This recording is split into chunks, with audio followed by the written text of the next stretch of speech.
حضرت ابو ہریرہ رضی اللہ تعالیٰ عنہ کہتے ہیں کہ رسول اللہ صلی اللہ علیہ وسلم نے فرمایا، اللہ تعالیٰ کسی بے وضو انسان کی نماز قبول نہیں کرتا حتیٰ کہ وہ وضو کر لے۔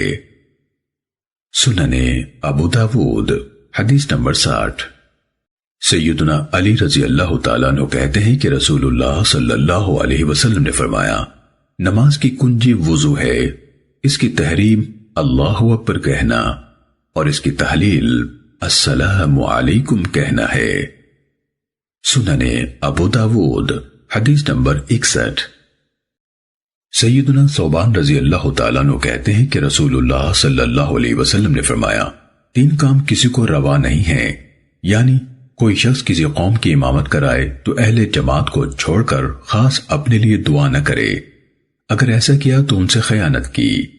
نمبر 2، اجازت ملنے سے پہلے ہی کسی کے گھر کے اندر نہ جھانکے، اگر ایسا کیا تو گویا بغیر اجازت اندر داخل ہوا۔ اور نمبر 3، کوئی شخص پیشاب پخانہ روکے ہوئے نماز نہ پڑھے حتیٰ کہ فراغت حاصل کر لے۔ سنن ابو داود حدیث نمبر 90۔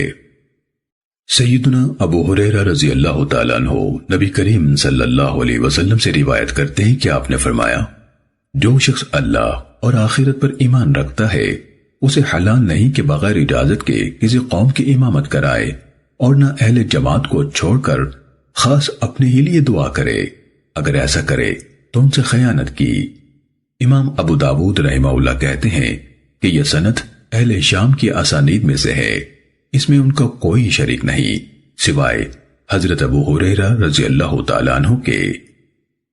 سنن ابو داود حدیث نمبر 91۔